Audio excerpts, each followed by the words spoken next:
The history of planet 4546b is one littered with tragedy and dismay. Famous for its crucial role in combating the kharah bacterium, 4546b was thrust into the limelight following the Aurora and Degasi disasters. Yet few know these were not the first ships to crash on the planet. To find out more, we must travel to the frigid landscape now known as Sector Zero. The story of the Mercury 2 began many decades ago, when she was commissioned by the Sol Transgov, one of the many corporations vying for dominance throughout space. Designed as both a cargo hauler and a research vessel, the ship was built with utility in mind, and did not boast many of the luxuries often appointed to more modern vessels.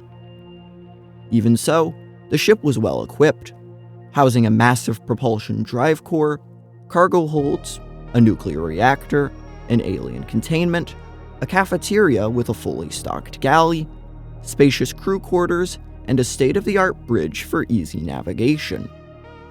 Later in her career, Sol even partnered with Altera to outfit their ship with a prawn bay. Thanks to the incredible work of her designers and crew, the Mercury 2 proved to be extremely capable, serving the Sol Transgov for many years. That was, until one mission would change everything. It was to be a routine trip to the edge of Federation space, and for a while, everything went just as planned. On board was the maintenance engineering officer Stephanos, the engineer Yasmin, the xenolinguist Elliot, and Captain Diana, alongside perhaps 24 others. The crew completed their primary mission and began making their way back home. To maintain a direct course, they would have to pass through the 4546 star system. Not a big deal. They had done maneuvers similar to this one countless times. Nevertheless, they decided to perform a few environmental scans, since it was entirely possible they were the first to actually visit the area. It was during this time that Elliot noticed something rather strange about planet 4546b.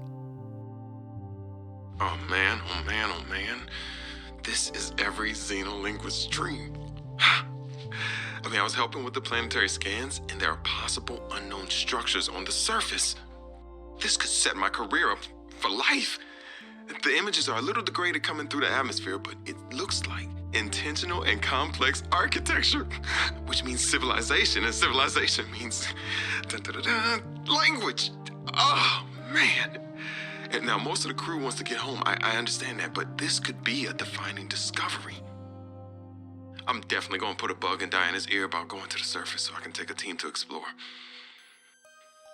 I desperately hope this pans out. Oh, I can't wait till we get into communication range with Sol again. Layla and the kids would love to hear this. It's rough being away from them so long, but this might just make it worth it. I'll be able to give them so much more. Intrigued by Elliot's proposal, Diana decided to head towards the planet to get a closer look. However, Stephanos remained apprehensive about the whole thing. My instincts are never wrong. Stephanos has always been overly cautious.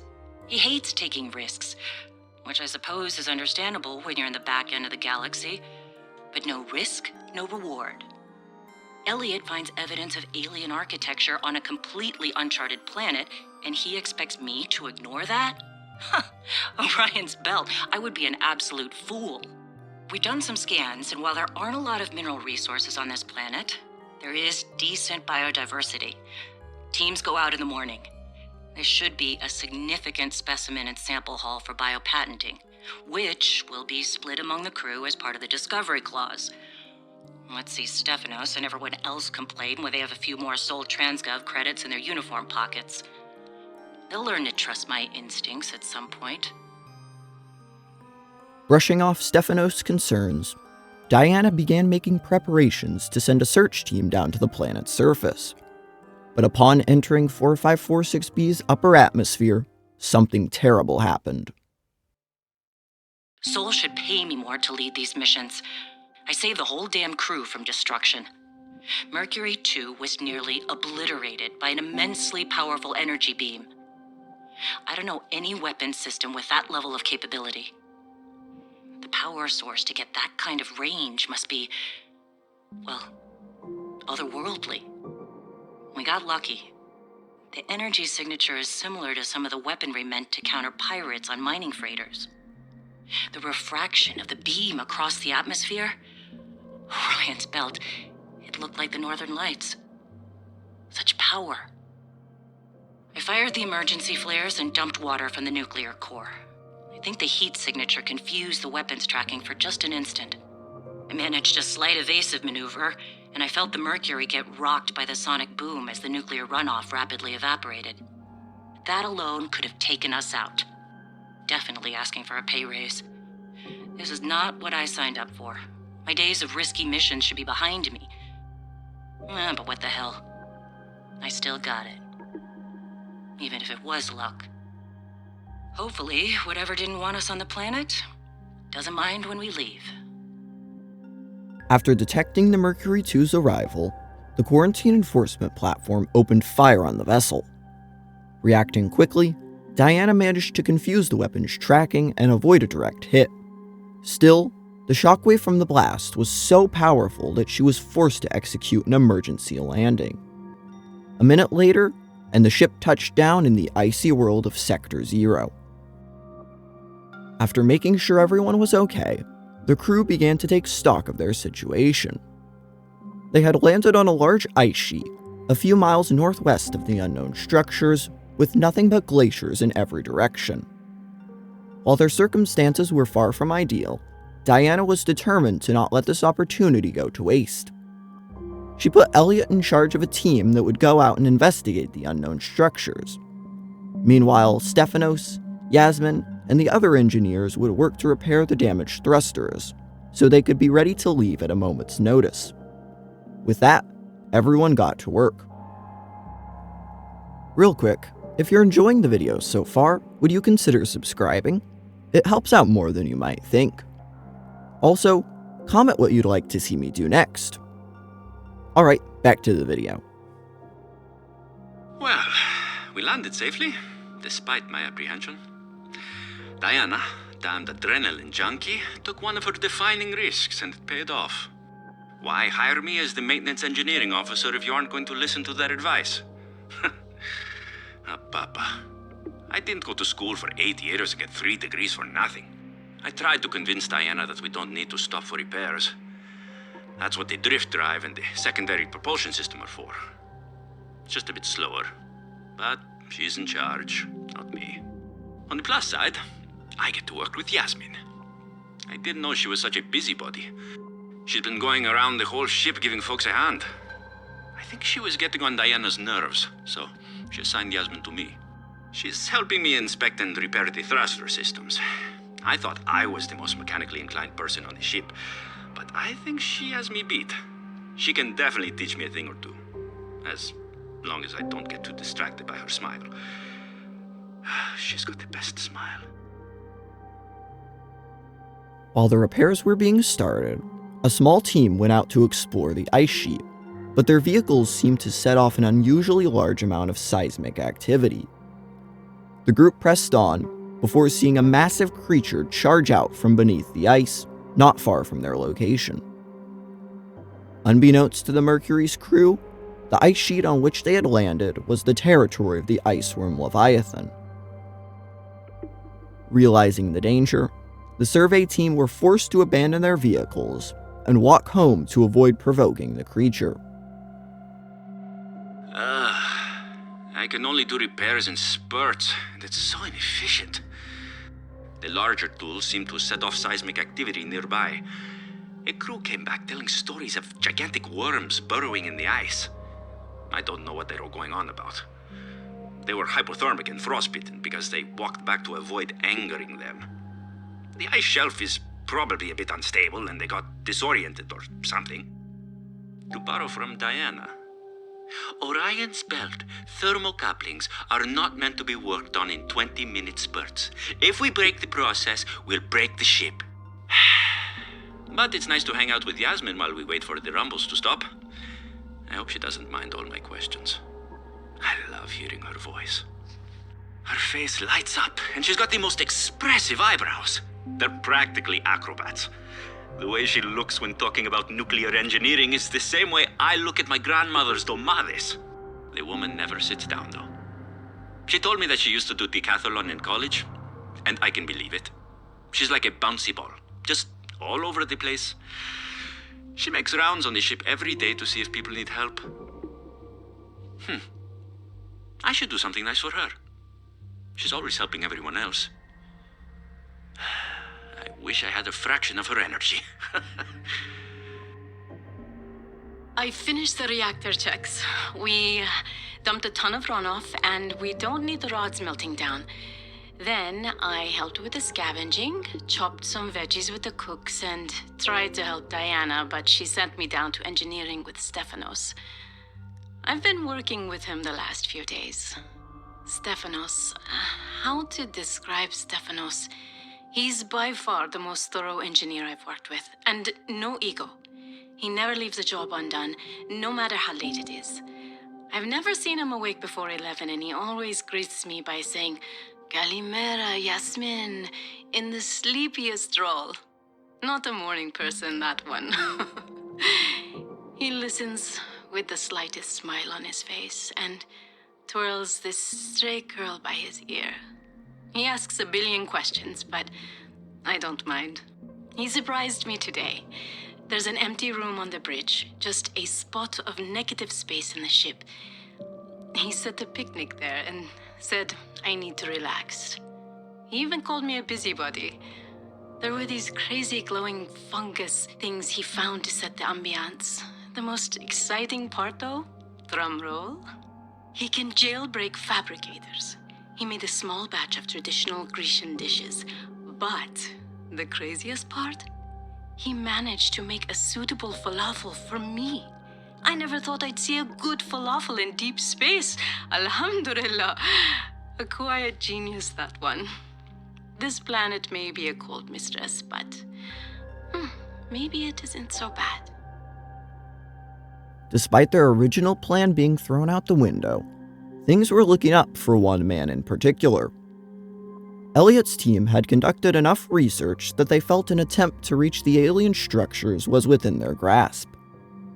Elliot and 6 others fabricated oxygen tanks, spare batteries, and stocked up on food and water before bidding farewell to their comrades and heading for the ocean. The trip was long and arduous, but spirits were high. Maybe, just maybe, a discovery could be made that would help their friends and make the whole ordeal worth it. If there was a light at the end of the tunnel, the group were determined to find it. The team traveled down to the ice sheet, across the Arctic spires, through the glacial bay, and emerged in the glacial basin. They set up camp for the evening and slid into the water the following morning. Eventually, they made it to the edge of the twisty bridges, where the group would conduct their dive. However, they were not prepared for the creatures that lurked in the depths. We need to get off this planet. The morning started out so well.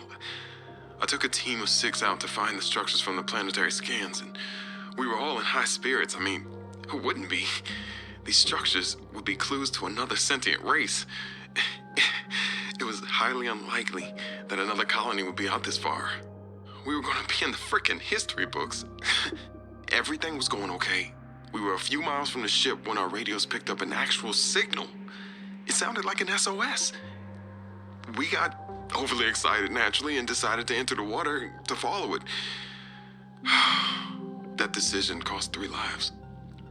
Half my team, they got ripped to shreds by something. They died screaming, alone in the cold, dark waters. I'm not going back in that godforsaken ocean again. I refuse. Some of the animals on this planet, they look sick too. Weird pustules on the skin, oddly sluggish. I think we should leave. But Diana said we should stay. She thinks the bio-patent payoffs would be worth it, but those families will never see their loved ones again. They don't care about no payoffs. We can't return the bodies. I don't care about the accolades or the history books. I just want to see Layla and the kids. Man. I miss the smell of my wife's hair. The kids tackling me at the door again. That's all I want. To get out of here alive. Please. It's not entirely clear what took the lives of the researchers down in the depths. It seems unlikely that a lone brute shark would be able to take down 3 well-prepared divers. It would be possible if there were 3 or 4, but brute sharks tend to be solitary hunters, ruling this one out. One, much more horrifying possibility is that the group accidentally wandered into the deep, twisty bridges. Here, they would have been easily picked off by the squid sharks that inhabit the region. Whatever it was, the attack forced the team to retreat, all but ending Elliot's hopes of reaching the alien signal. Meanwhile, Stefanos had nearly finished the Mercury 2's repairs, and it was looking like they would be able to take off very soon. Unfortunately, Diana soon received word that some of the crew had developed a strange sickness. Despite consuming small amounts of enzyme 42 through the local ecosystem, the symptoms of the kharah had begun to manifest within them. Not wanting to risk the outbreak of an unknown disease, Diana instructed the infected to quarantine themselves in a nearby cave. Things went from bad to worse when Elliot returned and reported of the tragedy that had unfolded. Orion's belt, this all went sideways. How could I have known that so much would go wrong? I failed my crew. No, I don't fail. I didn't get into this position by being a failure. It's this desolate land, frigid and cursed.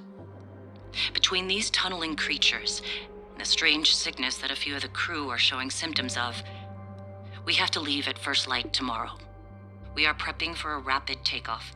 We can't take chances with the vibrations drawing the tunnelers, so we're skipping the systems check. Risky, but I have faith in myself and the crew of the Mercury. Landing this thing was practically a miracle, though. But we have to get out of here. Maybe the weapon is to keep people away, but if we leave, it'll let us go. I have to leave the quarantined crew in the cave behind. We will be back for them, but we can't risk an unknown infection spreading through the Mercury. We're packing survival kits for them, but there's only enough surplus for about 2 weeks. I'm telling them that we will come back, but I don't think I can land here safely twice. I hate this, but I have to leave them behind. I can't risk the entirety of the Mercury. Between the mysterious illness and the recent tragedy, Diana realized they needed to get off the planet as soon as possible. They didn't even know if they would be allowed to leave, but it wasn't like they had much of a choice. Once the morning broke, the crew did one final check of the systems before giving Diana the green light to attempt a takeoff. At first, everything went well. The repairs to the thrusters had been a success, and the ship was holding together just fine. Unfortunately, it just wasn't meant to be. As soon as the Mercury 2 came in range, the quarantine enforcement platform fired, and this time its aim was true. The laser slammed into the side of the stern, blowing off one of the thrusters and sending the Mercury 2 careening towards the ocean. The ship slammed into the water, ripping in half and sinking down to the ocean floor. Amazingly, a few people were still alive, but they were trapped in a broken ship several hundred meters underwater and running out of air. I'm alive. Stefanos saved me. The Mercury attempted an emergency takeoff and everything seemed fine. I was helping the bridge crew with the emergency takeoff since the crew was short-handed because of everything. I heard the sound of metal tearing and for a split second, everything was tinged bright green and unbearably hot. Then I saw daylight and I was looking down at the ocean and ice.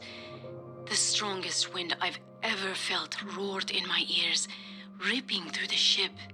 People went flying out the side of the Mercury, so much screaming and chaos. I was lucky. I had just clipped into my sea tinker. Stephanos came out of nowhere, like a malaika, an angel. I felt his rough, calloused hand grasp mine with the gentlest of urgency. It felt like time slowed. He said, "I gotcha. Just follow me, Ella." I don't know how, but he used an emergency tether to drag me to the nuclear reactor core, the strongest bulkhead in the ship. We hit the water and everything went black. He's sleeping. I think he might have hit his head. I'm exhausted. The adrenaline has long since worn off and my body aches. I think I might have fractured the rib. I'm gonna shut my eyes for a bit. When I wake up, I'll figure this out. I'll save us.